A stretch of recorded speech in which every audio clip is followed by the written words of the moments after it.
I'm going to assume in this video that we don't have infinite ammo and we won't be considering the rocket launcher or anything like that. Everything I say here applies both to the base difficulties and to insanity mode. In general, the weapons are fairly well balanced, and I'll point out the cases where they aren't. Let's quickly talk about Grace's weapons. The M232 is simply a direct upgrade over the B934. That's really all there is to it, so just store the M232 in the box once you find the other one. After completing the game, we can unlock an automatic pistol, Freya's Needle. Naturally, it's very inefficient with ammo, but it deals a lot of damage per second. Grace's sections are extremely limited in terms of ammunition, so it's very hard to use it without infinite ammo, so I'll leave that up to each player's judgment. Unfortunately, aside from the Requiem revolver, Grace doesn't get access to any other weapons, so let's move on to Leon. There are 3 pistols, the Alligator Snapper, the Matilda, and the Silencer 9. Unfortunately, the Matilda and the Silencer 9 are straight upgrades over the Alligator. In Resident Evil 4, this wasn't the case with the starting pistol, because later you could increase its critical chance, but this time it ends up being the inferior choice, which is a bit of a shame. The Matilda can fire in 3-round bursts with the stock, and honestly, I used it in Insanity mode and never had any ammo problems. It's very much worth it. The Silencer 9 comes with a built-in suppressor and deals the highest damage per shot, making it the most ammo efficient. The choice here is simple. If you want more damage per shot, go with the Silencer 9. If you want higher DPS, then the Matilda. There are 3 shotguns, the Mossberg 500, the 990 TAC, and the 870 Police. The starting one, the Mossberg, has the widest spread and a very small capacity, and even then it still deals less damage than the 870. Since shotguns cause stagger, the purpose of this shotgun is to stagger multiple enemies and give us space.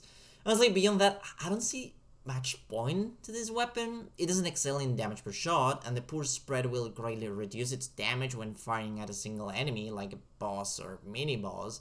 On top of that, the crowd control doesn't last long because it can only hold 5 shells.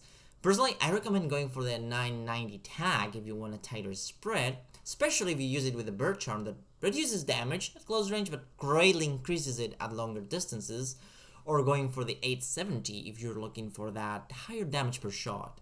There are 3 automatic weapons, the Gal, also known as the Uzi, the Siri Revo or Scorpion Evo, and the Clatter Carbine. The Evo is the most accurate because it's the only one with a sight and has very good DPS, but it isn't very efficient since the damage per bullet is low. The Uzi is the least accurate, but it has excellent DPS and also the second best damage per bullet. Finally, the Carbine deals the highest damage per bullet, and its spread is better than the Uzi's. All 3 are perfectly viable. It's really a matter of what you want in terms of DPS, ammo efficiency, and range. Personally, my favorite is the Evo, because even though it isn't very ammo efficient, the spread with the sight just feels fantastic, but that's very subjective. It's worth mentioning that, unlike in Resident Evil 4 Remake, automatic weapons barely cause a stagger, so you have to be careful if you use them at very close range. There are 3 sniper rifles, the Bolt Action Classic 70, the semi-automatic M1A, and the Sawed-Off Redemption rifle. The Sawed-Off rifle deals the highest damage per shot, but only holds a single round in the chamber. The Bolt Action takes time to cycle, but has decent damage per shot, and the semi-automatic has the highest DPS. All 3 are perfectly viable, and honestly, none of them disappointed me while playing it on Insanity. Generally, with the Bolt Action and the Sawed-Off, you'll kill most enemies with a single headshot, especially if you use the Sunglasses charm on the Redemption, which, yes, interestingly enough, even though he only says it works with the Requiem, it also works with this weapon. Meanwhile, the semi-auto won't, but it will have good DPS against bosses. A lot of people like the BSAA charm to get extra damage when aiming without a scope, around 20% more so, but personally I prefer having better spread.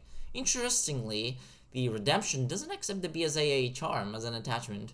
There are 2 Magnums, Leon's Requiem and the Ghost Grudge. The Requiem is inaccurate but deals massive damage, while the Ghost is faster, has higher DPS, and is more precise.